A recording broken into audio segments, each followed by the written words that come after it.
के तपाईको जीवनमा पनि यस्ता समस्याहरू छन् जुन हिमालय पर्वत जस्तै अगाडि उभिएका छन्? के तपाईलाई लाग्छ कि अब सबै बाटो बन्द भयो? पर्खनुहोस्, आजको यो गवाहीले तपाईलाई प्रमाणित गर्नेछ कि जहाँ मानिसको शक्ति सकिन्छ त्यहाँबाट पवित्र आत्माको सामर्थ्य सुरु हुन्छ। यो भिडियो अन्त्यसम्म हेर्नुहोस् किनकि आज तपाईको विश्वास बदलिनेछ। जयमसिंह तथा स्वागत छ तपाईहरू सबैलाई हाम्रो च्यानल जीसस लभ्स यू मिनिस्ट्रीमा। अध्याय 9, आत्माका लागि एक ठाउँ। सदियौंदेखि मानिसहरूलाई यो विश्वास दिलाइएको छ कि पवित्र आत्मा एक वस्तु हुनुहुन्छ। हजारौं र लाखौं मौखिक कुराकानी र लिखित ग्रन्थहरूका माध्यमबाट तथा एउटा यस्तो संकुचित मनोवृत्ति जुन सम्पूर्ण मसीही विश्वासमा फैलिएको छ, त्यसले हामीलाई पवित्र आत्मा एक वस्तु हुनुहुन्छ व्यक्ति होइन भनी सोच्न बाध्य बनाएको छ। भर्खरै मैले एउटा गीतको अन्तरा सुने जसको शब्द छ, मलाई तपाईको अझ धेरै दिनुहोस्, र मैले सोचेँ यो त बिल्कुलै बाइबल सम्मत छैन। तपाई उहाँको एउटा अङ्ग मात्र लिन सक्नुहुन्न। तपाई उहाँलाई ससाना टुक्राहरूमा काटेर बाँड्न सक्नुहुन्न, जस्तै उहाँको हात, खुट्टा आदि। यो मलाई तपाईको अझ धेरै दिनुहोस् होइन। यसको ठिक विपरीत तपाईले आत्मालाई यसरी भन्नुपर्छ, कृपया मेरो अझ धेरै लिनुहोस्।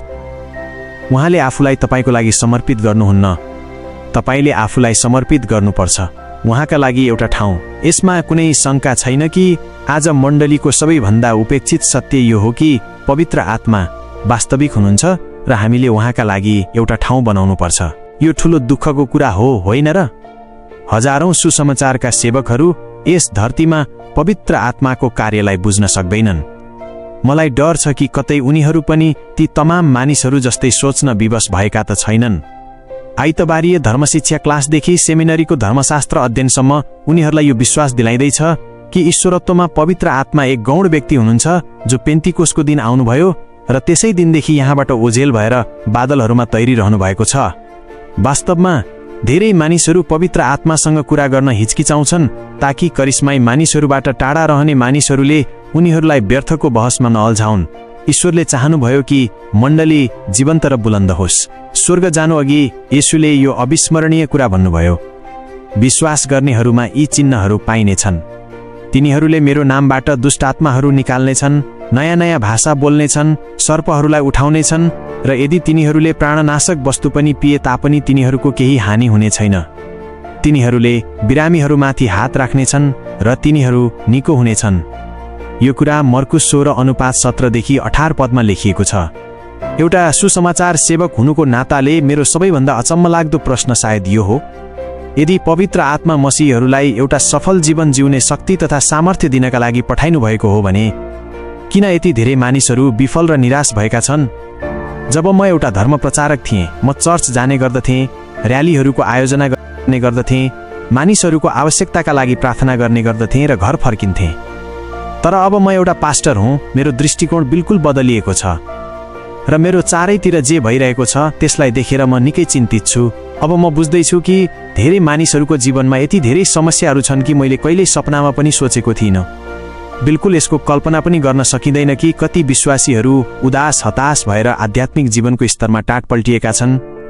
म बारम्बार देख्छु कि साना साना समस्याहरूले मानिसहरूको जीवनलाई घेरिहाल्छन् र यी बिस्तारै बढेर गोलियात जस्तो खुखार वा हिमालय पर्वत जस्तो भयानक रूप लिन्छन्। हे पिता परमेश्वर, म सोध्छु विजय कहाँ छ? आनन्द कहाँ छ? गएको हप्ता आइतबारको रात हामीहरूले पवित्र आत्माको भावोन्मत्त आगमनको एउटा धैर्य ठूलो अनुभव गर्यौं। जसरी मैले मानिसहरूको सेवा गरेँ त्यहाँ एउटा विशेष अभिषेक भयो। म घर फर्किएँ, बाटोमा हल्लेलुया गाउँदै गइरहेको थिएँ। मैले मेरी पत्नी सजेनलाई भने, के कमालको सभा भयो, ईश्वरले धेरै ठूलो कार्य गर्नुभयो। जस्तै मैले आफ्नो कोठामा पाइला राखेँ त्यसै गरी फोनको घण्टी बज्यो र अर्को आधा घण्टासम्म त्यस मानिसको हृदय विदारक कथा सुनिरहेँ जो हाम्रो प्रार्थना सभामा सामेल थियो। ऊ रुँदै रुँदै मलाई भनिरहेको थियो, म असमञ्जसमा परेको छु, मलाई थाहा छैन कि म कोसँग जाउँ। र फेरि यो बारम्बार भइरहन्छ, सामर्थ्य कसमा छ? समस्या के हो? यस्तो किन छ कि प्रारम्भिक मण्डली यति प्रभावशाली थियो र हामी यति कमजोर छौँ? एउटा शब्द मात्रले शैतान भागिहाल्थ्यो र अहिले हामी यति डराएका र त्रसित छौँ। शैतानको बारेमा इशारा नै काफी छ, बस मसीहीहरू पुच्छर लुकाएर भाग्छन्। धेरै यस्ता पास्टरहरू छन् जसले उसको बारेमा चर्चा गर्दैनन्। यस्तो लाग्छ मानव यस विषयको उपेक्षा गर्नाले नै शैतान भागिहाल्छ। यो बुझ्न गाह्रो छ। मानिसहरूलाई मुक्तिको सन्देश दिनका लागि नै पास्टरहरू पठाइएका हुन्। यसको सट्टा यस्ता अनेक पास्टरहरू छन् जो यस विषयमा मौन रहन्छन्। येशू मसीहको यस वचन विश्वास गर्नेहरूमा यी चिन्हहरू पाइनेछन्। तिनीहरूले मेरो नामबाट दुष्टात्माहरू निकाल्नेछन्, तिनीहरूले नयाँ नयाँ भाषा बोल्नेछन्। मर्कुस 16:17 अनुपालन गर्नुको सट्टा उनीहरू मानिसलाई भन्दै हिँड्छन्, यो जे भइरहेको छ त्यो वास्तवमा यस्तो हुँदैन, यो सब तपाईको मनको भ्रम हो। अनि मानिसहरू भुनभुनाउँछन्, हे प्रभु, म के गरौँ? मेरो पास यसको कुनै जवाफ छैन। कसले मेरो मद्दत गर्नेछ? के यहाँ कुनै अचम्मको कुरा छ कि यस मामिलामा केही कट्टरपन्थीहरू मसीहीहरूभन्दा बढी प्रभावशाली छन्? हामीले किन अचम्म मान्नु जब शैतानको अनुसरण गर्ने मानिसहरू येशूका अनुयायीहरूभन्दा पनि बढी अलौकिक शक्तिहरूको प्रदर्शन गर्छन्? यो कसरी सम्भव छ? यदि ईश्वर सर्वशक्तिमान हुनुहुन्छ र शैतान ईश्वरको अगाडि केही होइन भने एउटा शैतानको शिष्य यति अधिकारका साथ कसरी काम गर्न सक्छ? यो त एकदम सजिलो छ। जुन व्यक्तिले आफ्नो लघुतम शक्तिको 100% उपयोग गर्दछ त्यो व्यक्ति त्यसभन्दा पनि अधिक शक्तिशाली छ, जसमा संसारभरिको शक्ति समाहित छ, तर त्यसको तिल बराबरको पनि प्रयोग गर्ने कोसिस गर्दैन। मलाई यी दुवै किसिमका मानिसहरूलाई देखेर धेरै गहिरो दुःख लाग्छ। पहिलो किसिम त्यो पापी जो शैतानको तर्फबाट धेरै पाउँछ, र दोस्रो एउटा यस्तो विश्वासी जो ईश्वरसँग केही माग्दैन जबकि माग्दा पूरा पाउन सक्छ। अब समय भइसकेको छ कि तपाईले सर्वशक्तिमानको शक्ति र सामर्थ्यको प्रयोग गर्न आरम्भ गर्नुहोस्। तपाईले यो बुझ्नु जरुरी छ कि ईश्वर ती सारा शैतानहरू भन्दा पनि महान हुनुहुन्छ जो येशू मसीहको एउटा शब्द मात्रले नष्ट गरिन्छन्। शैतानलाई अगाध खाडलमा बन्द राख्नका लागि येशू मसीहको एउटा दूत नै पर्याप्त छ। ईश्वर शक्तिहीन हुनुहुन्न, उहाँको प्रजा नै कमजोर छ। म त केवल यस निष्कर्षमा मात्र पुग्न सकेँ। सारांशमा मेरो विचारले यस समस्याको एउटा मात्र मूल कारण छ। समस्त मण्डली एवं उसका विश्वासीहरूको पतन र पराजित हुनुको मूल कारण यो हो कि उनीहरूले विश्वको सर्वाधिक शक्तिशाली व्यक्तिको उपेक्षा गरेका छन्, पवित्र आत्माको। तब उसले मलाई उत्तर दिएर भन्यो, जरुबाबेलका लागि यहोवाको यो वचन हो, न त बलले र न शक्तिले, तर मेरो आत्माद्वारा नै हुनेछ। सेनाहरूका यहोवाको यही वचन हो। जकरिया 4:6। र यसपछिका शब्दहरू पनि त्यत्तिकै उत्तेजित गर्ने खालका छन्। हे ठुलो पहाड, त के होस्? जरुबाबेलका सामुन्ने त मैदान हुनेछस्। जकरिया 4:7।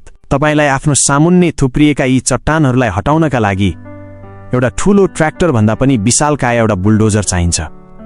यो व्यर्थता र डरको एउटा भीमकाय पर्वत हो, र यसका लागि तपाईको जीवनमा एउटा खनाई जरुरी छ जो केवल पवित्र आत्माको ऊर्जामय शक्तिको माध्यमबाट नै सम्भव हुन सक्छ। असली नक्कली होइन। ईश्वरले आफ्नो वचनको माध्यमबाट यस दासत्वको जुवा उतारी फाल्ने उपाय बताउनुहुन्छ। उहाँलाई राम्ररी थाहा छ कि तपाईको यस भारी बोझलाई कसरी उतार्ने। यसलाई अभिषेक भनिन्छ। त्यस समयमा यस्तो हुनेछ कि उसको बोझ तेर काँधबाट र उसको जुवा तेरो गर्दनबाट उठाइनेछ र अभिषेकको कारण त्यो जुवा तोडिनेछ। यसैया 10:27। जिस प्रकार ईश्वरले इस्राएलको बोझ उतारिदिनु भयो, त्यसै गरी तपाईको जीवनको जुवा पनि काँधबाट उतारिदिनु हुनेछ। फेरि त शैतान नै हो त्यो धोकेबाज जसले तपाईको काँधमा यो भारी जुवा राखिदिएको छ।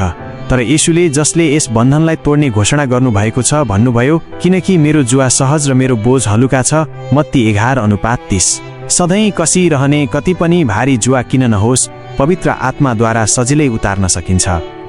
र यो सिर्फ त्यस क्षणका लागि मात्र होइन, यो कुनै तात्कालिक समाधान पनि होइन। उहाँ तपाईसँग रहनुहुन्छ, तपाईको बोझलाई लगातार उतार्दै रहनुहुन्छ तथा तपाईलाई एउटा बिल्कुल नयाँ बाटोबाट अगाडि लैजानुहुन्छ।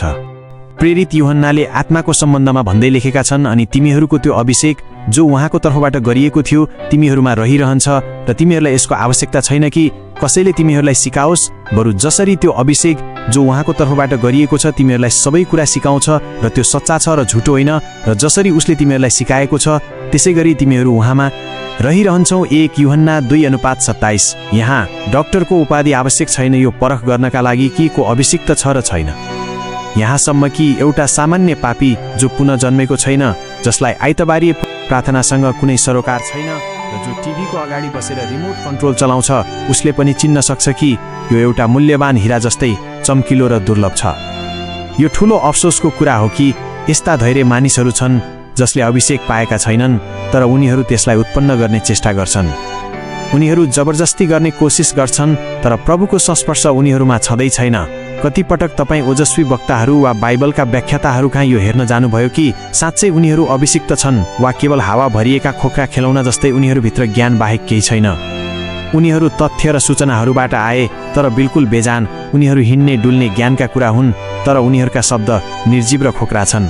साँझको सभामा एक महिलाले पनि ठिक यही गीत गाइन्।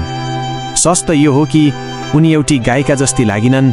उनी नाकले गाइरहेकी थिइन्, कता कता बेताल थिइन् र कता कता बेसुर थिइन्, तर उनीसँग अरू केही थियो जो यी कमजोरीहरू भन्दा पनि हजारौं गुणा बढी प्रभावकारी रह्यो। दोस्रो कडी पुग्दा पुग्दै एक एक गर्दै मानिसहरू आफ्ना खुट्टामा उभिए, आफ्ना हातहरू माथितिर उठाएका थिए। त्यस माहौलको असर एउटा बिजुली जस्तै थियो र उनको गीत त बन्द भयो तर मानिसहरू रोकिएनन्। हामीहरूले ईश्वरको स्तुति गर्यौं र हामी लगातार गरिरह्यौं। तब ताली सुरु भयो, बजिरह्यो र बजिरह्यो आजसम्म। यति लामो समयसम्म कहिल्यै बजेको थिएन, तर हामीहरू त त्यस गायिकालाई स्याबासी दिइरहेका थिएनौं। हामीहरू त त्यस गीतका दानकर्तालाई बधाई दिइरहेका थियौं। दुवैमा फरक के छ मेरो मित्र? बस फरक त अभिषेकको हो। ती महिलामा अभिषेक थियो, पवित्र आत्माको शक्ति थियो। क्यानाडामा बिली ग्राहमको एउटा प्रार्थना सभाको तयारी यति सुगठित थियो कि यस्तो तयारी मैले कहिल्यै देखेको थिइनँ, र सभाका सबै कार्यक्रमहरू अरू स्थानहरूको तुलनामा सुचारू एवं सुव्यवस्थित थिए।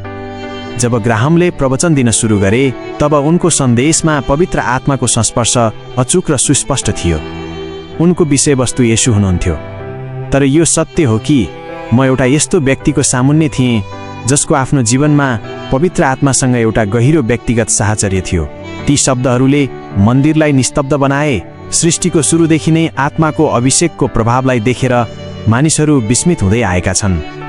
त्यसमा आश्चर्य व्यक्त गरिँदैछ, यसको प्रकटीकरण हुँदैछ तथा यसको अनुकरण गरिँदैछ। तर एउटा सच्चा अभिषेक सधैँ पवित्र आत्मा ईश्वरको नै एउटा कार्य रहँदै आएको छ, अहिले पनि यस्तै रहन्छ र रहनेछ पनि। यसको उद्देश्य के हो? ताकि तपाईँ शक्ति तथा सामर्थ्यका साथ ईश्वरको सन्देश घोषित गर्न सक्नुहोस्। प्रभु यहोवाको आत्मा ममाथि छ, किनकि यहोवाले सुसमाचार सुनाउनका लागि मेरो अभिषेक गर्नुभएको छ र मलाई यसैले पठाउनु भएको छ कि मन दुखेका मानिसहरूलाई सानिध्य दिउँ, कि बन्दीहरूका लागि छुटकाराको र कैदीहरूका लागि मुक्तिको प्रचार गरौँ, कि यहोवाको प्रसन्न रहने वर्षको र हाम्रा परमेश्वरको बदला लिने दिनको प्रचार गरौँ, कि सबै शोक गर्नेहरूलाई शान्ति दिउँ। यसैया 61:8-2 पद। तर यी शब्दहरू पुरानो नियमको एउटा अगमवक्ताका यत्तिकै केही सन्देशहरू मात्र होइनन्।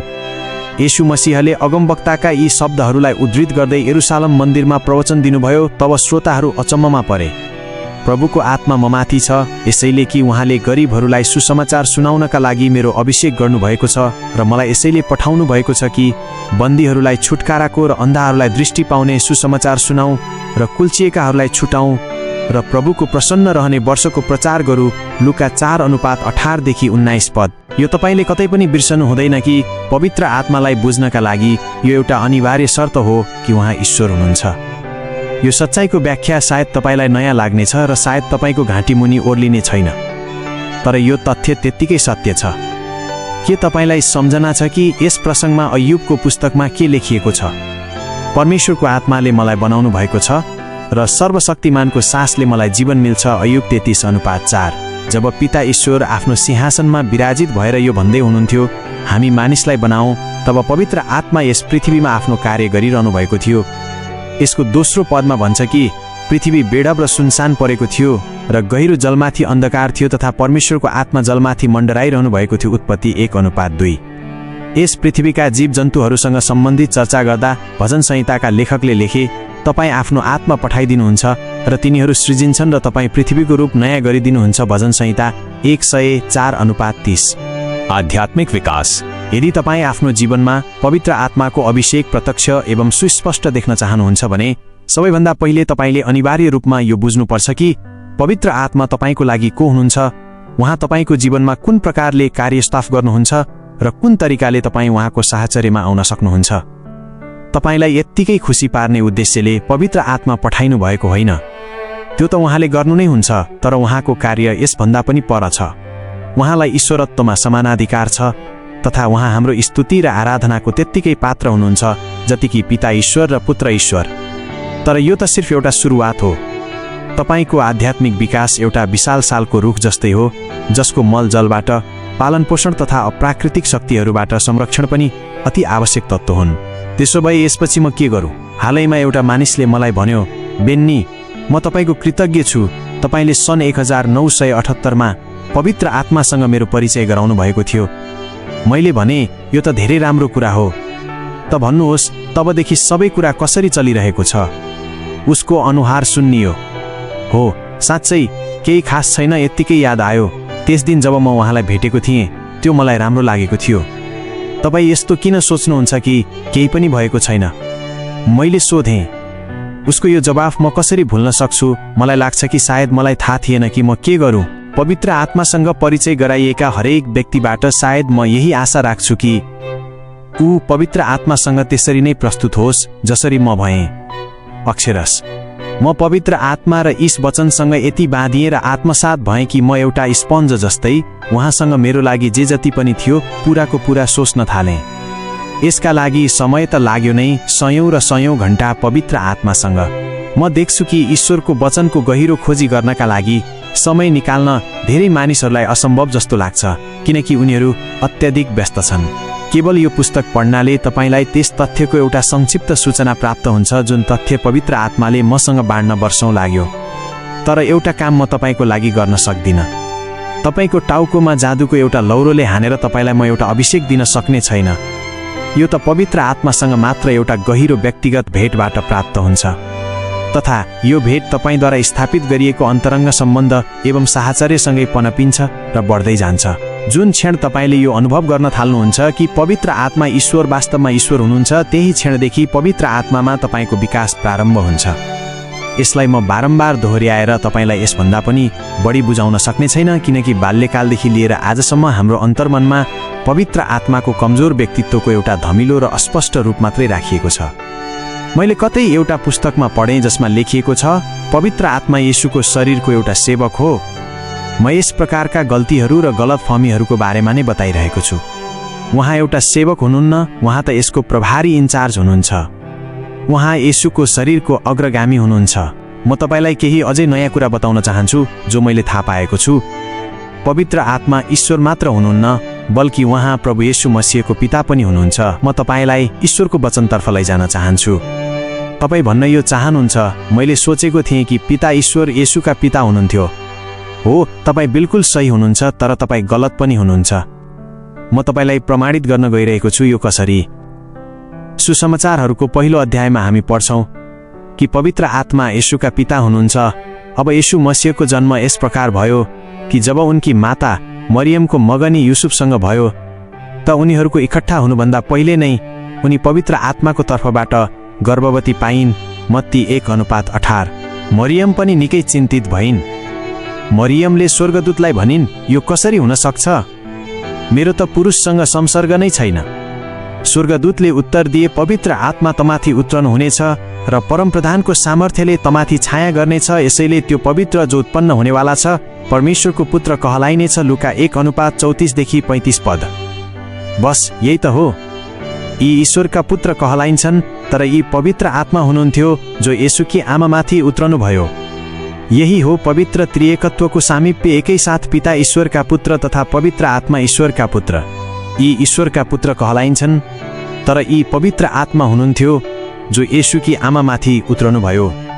यही हो पवित्र त्रिएकत्वको सामिप्य, एकैसाथ पिता ईश्वरका पुत्र तथा पवित्र आत्मा ईश्वरका पुत्र। येशू मसीहका विशिष्टताहरू पनि उहाँलाई पवित्र आत्माद्वारा दिइएको थियो। येशूको आगमनको विषयमा एसायाले लेखेका छन्, ईशैको ठुटोबाट एउटा हाँगा निस्कनेछ र उसको जराबाट एउटा शाखा निस्केर फलवन्त हुनेछ, र यहोवाको आत्मा, बुद्धि र समझको आत्मा, युक्ति र पराक्रमको आत्मा र ज्ञान र यहोवाको डरको आत्मा उनीमाथि रहिरहनेछ। एसाया 11:1-2 पद। पिता को हुनुहुन्छ? येशू मसीह पवित्र आत्माका पुत्र हुन्। र जसरी यस संसारमा आमा बाबुले आफ्नो सानो बच्चालाई माया गर्छन्, ठीक त्यसरी नै पवित्र आत्माले पनि येशूलाई माया गर्नुभयो। के तपाईले कहिले एउटा अभिमानी पितालाई आफ्नो नवजात शिशुलाई आफ्नो अंगालोमा लिएर उसलाई कसेर अंगालो हालेको, पुचकारेको र माया गरेको देख्नु भएको छ? मलाई लाग्छ कि हामीहरू यो बिर्सिन्छौँ कि पवित्र आत्माको पनि आफ्नै भावनाहरू छन्। उहाँलाई माया गर्नुहुन्छ, जसलाई उहाँले बनाउनु भएको छ। यही कारण हो कि उहाँ आफ्नो अङ्गालोमा तपाईलाई लिन चाहनुहुन्छ। के स्वर्गमा पिता ईश्वरलाई पवित्र आत्मासँग यो भन्दै गरेको तपाईँ सुन्न सक्नुहुन्छ, मेरो पुत्रलाई लिनुहोस् र उहाँलाई एउटा मानव रूप दिनुहोस्? हो, यो त चमत्कारहरूको चमत्कार थियो। पवित्र आत्माले यही बीजलाई लगेर मरियमको गर्भमा त्यसको रोपण गर्नुभयो। तर पवित्र आत्मा येशूका पिता मात्र होइन, बल्कि उहाँलाई अभिषेक गर्नेवाला पनि पवित्र आत्मा नै हुनुहुन्थ्यो। हुनसक्छ भने यो तस्बिर तपाईँ आफ्नो मनमा हेर्नुहोस्। पिता ईश्वर स्वर्गमा आफ्नो सिंहासनमा विराजित हुनुभयो तथा येशू यस पृथ्वीमा रोगीहरूलाई निको पार्दै। त पवित्र आत्मा, उहाँ त माध्यम हुनुहुन्छ दुवै व्यक्तिहरू बीचको कडी। मानिलियौँ कि पिताले आफ्नो फोनको नम्बर घुमाउनुहुन्छ र सोध्नुहुन्छ, को पवित्र आत्मा हो? फोन उठाउँदै पवित्र आत्मा जवाफ दिनुहुन्छ। ईश्वर भन्नुहुन्छ, म चाहन्छु कि तपाईँ येशूलाई उजाड स्थानतर्फ लैजानुहोस्, किनकि म उहाँको परीक्षा लिनका लागि शैतानलाई पठाइरहेको छु। पवित्र आत्मा भन्नुहुन्छ, हुन्छ, तथा येशू मसीहतिर दौडनुहुन्छ। येशू, मसँग हिँड्नुहोस्, उहाँ भन्नुहुन्छ। के यहाँ यी दुवै व्यक्तिहरू बीचमा पवित्र आत्मालाई एउटा कडीको रूपमा तपाईँ देख्नुहुन्छ? अथवा एउटा यस्तो चित्रको कल्पना गर्नुहोस्। येशू एउटा बिरामी व्यक्तिको छेउबाट भइ गइरहनु भएको थियो कि पिताले फेरि फोन गर्नुहुन्छ र सोध्नुहुन्छ, पवित्र आत्मा? येशूलाई रोक्नुहोस्, उहाँलाई ठिक त्यहीँ उभिरहन भन्नुहोस्। आत्मा भन्नुहुन्छ, येशू रोकिनुहोस्। उहाँ फोनबाट सोध्नुहुन्छ, पिता, अब उहाँले क्या गर्नुपर्छ? उहाँलाई त्यस मानिसलाई निको पार्न भन्नुहोस्। ईश्वरको आवाजले भन्छ। तुरुन्तै येशूले आफ्नो हात त्यस मानिसमाथि राख्नुहुन्छ। ईश्वरको शक्ति उहाँद्वारा प्रभावित हुन्छ र त्यो मानिस निको हुन्छ। यहाँ तपाईँको लागि सम्झना लायक अनिवार्य कुरा यो हो, र जब तपाईँले यो बुझ्नुहुनेछ कि पवित्र आत्माको भूमिका क्या हो, यसका सम्बन्धमा तपाईँको आँखाको पर्दा उग्रिनेछ। यस पृथ्वीमा येशू एउटा पूर्ण मानिसभन्दा थोरै पनि कम हुनुहुन्थ्यो र उहाँ तबसम्म हिँड्न सक्नु भएन जबसम्म कि पवित्र आत्माले उहाँलाई चलाउनु भएन। के तपाईँले कहिल्यै सोच्नु भएको छ कि किन जब येशू गइरहनु भएको थियो केही मानिसहरू निको भए? येशूले तिनीहरूका लागि प्रार्थना किन गर्नु भएन? येशू तिनीहरूप्रति उदार किन हुनु भएन र उहाँले तिनीहरूलाई स्पर्श किन गर्नु भएन? यो यसकारण थियो कि पिताले पवित्र आत्मासँग येशूले यो गरून् भनी आग्रह गर्नु भएन। येशू मसीहले भन्नुभयो कि संसारले यो जानोस् कि म पितालाई माया गर्छु र जसरी पिताले मलाई आज्ञा दिनुभएको छ म त्यसरी नै गर्छु। तर यो यसकारण हुन्छ कि संसारले जानोस् कि म पितासँग प्रेम राख्दछु र जसरी पिताले मलाई आज्ञा दिनुभयो म त्यसरी नै गर्दछु। उठ, यहाँबाट चलौँ। यूहन्ना 14:31। येशू आत्मामा आश्रित हुनुहुन्थ्यो। पवित्र आत्मा येशू र पिताबीचको संयोजन कडी हुनुहुन्थ्यो। के येशू मसीह पाप गर्न सक्षम हुनुहुन्थ्यो? येशू मसीहले गोलगोथाको प्राण पीडा सहनुभन्दा पहिले नै आफूलाई पवित्र आत्माद्वारा पितामा समर्पित गर्नुभयो। येशू मसीहको रगतलाई पशुहरूको बलिसँग तुलना गर्दै इब्रानीको पत्रमा लेखिएको छ त भनौँ, मसीहको रगत जसले अनन्त आत्माद्वारा आफूलाई परमेश्वरको सामुन्ने निर्दोष बलिका रूपमा अर्पित गर्नुभयो, हाम्रो विवेकलाई मरेका कर्महरूबाट किन शुद्ध नगर्ला ताकि हामी जीवित परमेश्वरको सेवा गर्न सकौँ। इब्रानी 9:14। यदि उहाँले आफूलाई पवित्र आत्माद्वारा अर्पित नगर्नु भएको भए उहाँ पिताको दृष्टिमा स्वीकृत हुनुहुने थिएन र न त उहाँले क्रुसमा यति धेरै कष्ट भोग्नुहुने थियो। यदि उहाँले पवित्र आत्माद्वारा आफूलाई नचढाउनु भएको भए उहाँको रगत पनि शुद्ध र निर्दोष रहिरहने थिएन। र म आफ्नो तर्फबाट यो पनि थप्न चाहन्छु, यदि पवित्र आत्मा येशूको साथमा हुनुहुन्थ्यो भने सायद उहाँले पाप गर्नुहुने थियो। यो बिल्कुल सही कुरा हो। त्यो अपार शक्ति पवित्र आत्मा नै हुनुहुन्थ्यो जसले येशूलाई शुद्ध र निर्दोष राख्नुभयो। उहाँ केवल स्वर्गबाट पठाइनु भएको मात्र होइन, उहाँ मानव पुत्र पनि कहलाउनुहुन्छ र यही कारण हो कि उहाँ पाप गर्न सक्षम हुनुहुन्थ्यो। यो तथ्य कि उहाँले पाप गर्नु भएन यसको मतलब यो होइन कि उहाँ पाप गर्न सक्नुहुन्नथ्यो। यदि तपाईँ मान्नुहुन्छ कि येशू पाप गर्न सक्षम हुनुहुन्नथ्यो भने उहाँको परीक्षा लिनका लागि शैतानले आफ्नो समय किन बर्बाद गर्थ्यो? शैतानले यो राम्ररी थाहा पाइसकेको थियो कि उसले के गरिरहेको छ। येशू पवित्र आत्मा बिना कहिले सफल हुनुहुने थिएन। वास्तवमा येशूले निर्दोष रहनका लागि नै आफूलाई पवित्र आत्माद्वारा अर्पित गर्नुभयो। यहाँसम्म कि चिहानबाट मृत्युको चङ्गुलबाट छुटेर बौरी उठ्नका लागि पनि उहाँ पवित्र आत्मामा निर्भर हुनुहुन्थ्यो। सम्झना छ पावलले के भनेका थिए, येशू मसीह मृतकहरूबाट बौरी उठेका कारण पवित्र आत्माद्वारा सामर्थ्यका साथ ईश्वरका पुत्र प्रमाणित भए। र पवित्रताको आत्माको विचारले मृतकहरूबाट बौरी उठ्नुभएको हुनाले सामर्थ्यका साथ परमेश्वरको पुत्र ठहरिनुभयो। रोमी 1:4। र यदि उहाँकै आत्मा जसले येशूलाई मृतकहरूबाट बौराउनु भयो तिमीहरूमा बसेको छ भने त जसले मसीहलाई मृतकहरूबाट बौराउनु भयो उहाँले तिमीहरूका नश्वर शरीरलाई पनि आफ्नो त्यस आत्माद्वारा जो तिमीहरूमा बसेको छ बौराउनु हुनेछ। रोमी 8:11। न केवल आत्माले येशूलाई बौराउनु भयो बल्कि उहाँले तपाईहरूलाई पनि बौराउनु हुनेछ। हामी आफ्नो पूरा आशा उहाँमा राख्न सक्छौँ। ईश्वरको उत्कृष्ट योजना खाली चिहानबाट बाहिर निस्केर एउटा नयाँ इतिहास रच्ने यस्तो एउटा अद्भुत घटनाका बावजुद येशू मसीह पवित्र आत्मामा निरन्तर निर्भर भइरहनुभयो। वस्तुतः उहाँले आफ्ना चेलाहरूलाई भन्नुभयो कि उनीहरू यरुशलेम छोडेर नजाउन् तथा स्वर्गबाट प्रतिज्ञा गरिएको वरदानले सम्पन्न नभएसम्म त्यहीँ रहन्। उहाँले भन्नुभयो कि उनीहरू पिताको प्रतिज्ञाको प्रतीक्षामा रहन् जुन तपाईहरूले मबाट सुन्नुभएको छ। यूहन्नाले वास्तवमा जलले बप्तिस्मा दिए तर केही दिनपछि तिमीहरूले पवित्र आत्माद्वारा बप्तिस्मा पाउनेछौ। अनि उनीहरूसँग मिलेर उनीहरूलाई आज्ञा दिनुभयो कि यरुशलेम नछोड तर पिताको त्यस प्रतिज्ञाको प्रतीक्षा गरिरहँ जसको चर्चा तिमीहरू मबाट सुनिसकेका छौ। किनकि यूहन्नाले त जलले बप्तिस्मा दिए तर केही दिनपछि तिमीहरूले पवित्र आत्माद्वारा बप्तिस्मा पाउनेछौ। प्रेरित 1:4-5 पद। यी शब्दहरू बोल्दा येशू मसीह ईश्वरको नियन्त्रणमा हुनुहुन्थ्यो। उहाँ त ती शब्दहरू दोहोऱ्याइरहनु भएको थियो जुन पिताले पवित्र आत्मासँग भन्नुभएको थियो। येशू मसीह आत्मामा यति आश्रित हुनुभयो कि उहाँले आफ्ना अनुयायीहरूलाई आदेश दिनुअघि पवित्र आत्मासँग सल्लाह लिनुभयो। बाइबल भन्छ कि उहाँले पवित्र आत्माद्वारा प्रेरितहरूलाई आदेश दिएपछि स्वर्गमा उठाइनुभयो। त्यस दिनसम्म जब उहाँले ती प्रेरितहरूलाई जसलाई उहाँले रोज्नु भएको थियो पवित्र आत्माद्वारा आज्ञा दिएर माथि उठाइनुभयो। प्रेरित 1:2। मलाई गलत नसम्झनुहोस्, म यो कहिले भनिरहेको छैन कि येशू ख्रीष्ट पवित्र आत्माभन्दा पनि तल्लो दर्जाको हुनुहुन्छ। कदापि होइन। येशू मसीह पवित्र आत्माभन्दा तल्लो तहको हुनुहुन्न र न त पवित्र आत्मा येशू मसीहभन्दा निम्न स्तरको। पवित्र त्रिएकत्वमा सम्पूर्ण समानता छ। प्रत्येक सदस्यको आफ्नै विशिष्टताहरू छन् एवं विशेष उद्देश्यहरू छन्। म तपाईलाई भन्न चाहन्छु कि पवित्र आत्मा न कम हुनुहुन्छ न कमजोर। उहाँ आफ्नो अधिकार पूर्ण रूपमा व्यक्त गर्नमा न त अनपढ हुनुहुन्छ न अक्षम। पवित्र आत्मा सम्पूर्ण हुनुहुन्छ, समर्थ हुनुहुन्छ, प्रतापी हुनुहुन्छ। पवित्र आत्मा हाम्रो आराधनाका योग्य हुनुहुन्छ। हामीले पुस्ताउँदेखि गाउँदै आएको कुरालाई व्यवहारमा ल्याउनुपर्छ।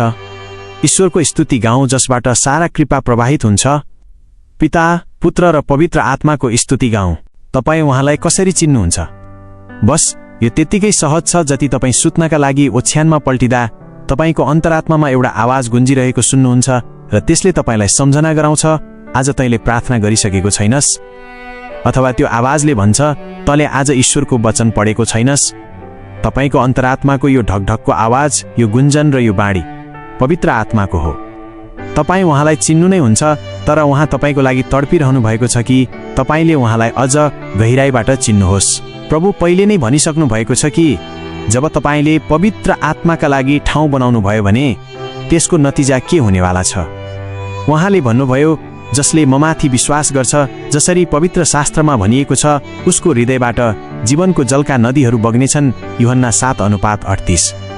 र यो अभिषेक जसको विषयमा उहाँ भन्दै हुनुहुन्थ्यो कुन प्रकारको हो, तर यो कुरा उहाँले त्यस आत्माको विषयमा भन्नुभयो जसलाई उहाँमाथि विश्वास गर्नेहरूले पाउनेवाला थिए। किनकि आत्मा अहिलेसम्म ओर्लिनु भएको थिएन, किनकि येशू अहिलेसम्म आफ्नो महिमामा पुग्नु भएको थिएन। यूहन्ना 7:39। तपाईको जीवनको एउटा उत्कृष्ट विस्तृत योजना ईश्वरसँग छ। उहाँका आत्मा तथा अभिषेक पनि यसको अन्तिम रूपरेखामा सामेल गरिएको छ अनि जसले हामीलाई तिमीहरूसँगै मसीहमा दृढ गर्नुहुन्छ र जसले हाम्रो अभिषेक गर्नुभयो उहाँ नै परमेश्वर हुनुहुन्छ, जसले हामीमा छाप पनि लगाइदिनुभयो र बयाना स्वरूप आत्मालाई हाम्रा मनहरूमा दिनुभयो। 2 कोरिन्थी 1:21-22 पद। के तपाईँले पवित्र आत्माका लागि स्थान तयार गर्नुभएको छ? बस उहाँ यति मात्र माग्नुहुन्छ कि तपाईँको हृदयमा उहाँका लागि एउटा ठाउँ बनोस्। यो गवाही सुन्दै गर्दा तपाईँको मनमा कस्तो महसुस भइरहेको छ? के तपाईँले पनि आफ्नो जीवनको कुनै भारी हटेको अनुभव गर्नुभयो? यो गवाहीबाट तपाईँले के आशिष पाउनुभयो? कृपया तल कमेन्ट बक्समा लेख्नुहोला। तपाईँको एउटा कमेन्टले अरू धेरै निराश भएकाहरूलाई उत्साह दिन सक्छ। यदि तपाईँले हाम्रो यो श्रृङ्खलाको 1देखि 8 भागसम्म हेर्नुभएको छैन भने तपाईँले धेरै महत्त्वपूर्ण आत्मिक सत्यहरू छुटाउनु हुँदैछ। ती ती सबै भागहरू हेर्नको लागि हाम्रो च्यानलको प्लेलिस्टमा जानुहोस् वा माथि आई बटनमा क्लिक गर्नुहोस् ताकि तपाईँले यो पूरा शिक्षालाई बुझ्न सक्नुहोस्। र के तपाईँलाई थाहा छ, पवित्र आत्माले हामीलाई अभिषेक मात्र दिनुहुन्न, उहाँले हामीलाई आउनेवाला खतराबाट पनि बचाउनुहुन्छ। अर्को भागमा म एउटा यस्तो रहस्य खोल्नेछु जसले तपाईँलाई शैतानको सबैभन्दा ठुलो जालबाट कसरी उम्कने भन्ने कुरा सिकाउनेछ। अर्को भाग झन शक्तिशाली हुनेछ, त्यसैले तयार रहनुहोला। अन्त्यमा यदि तपाईँलाई यो भिडियोले आशिष दियो भने यसलाई लाइक गर्नुहोस् र आफ्ना साथीभाइ तथा आफन्तहरूलाई शेयर गरेर सुसमाचारको काममा सहभागी हुनुहोस्। यस्तै आत्मिक भिडियोहरूका लागि हाम्रो च्यानल जिजस लभ्स यु मिनिस्ट्रीलाई सब्स्क्राइब गर्न नभुल्नुहोला। परमेश्वरले तपाईहरू सबैलाई धेरै आशिष दिउन्।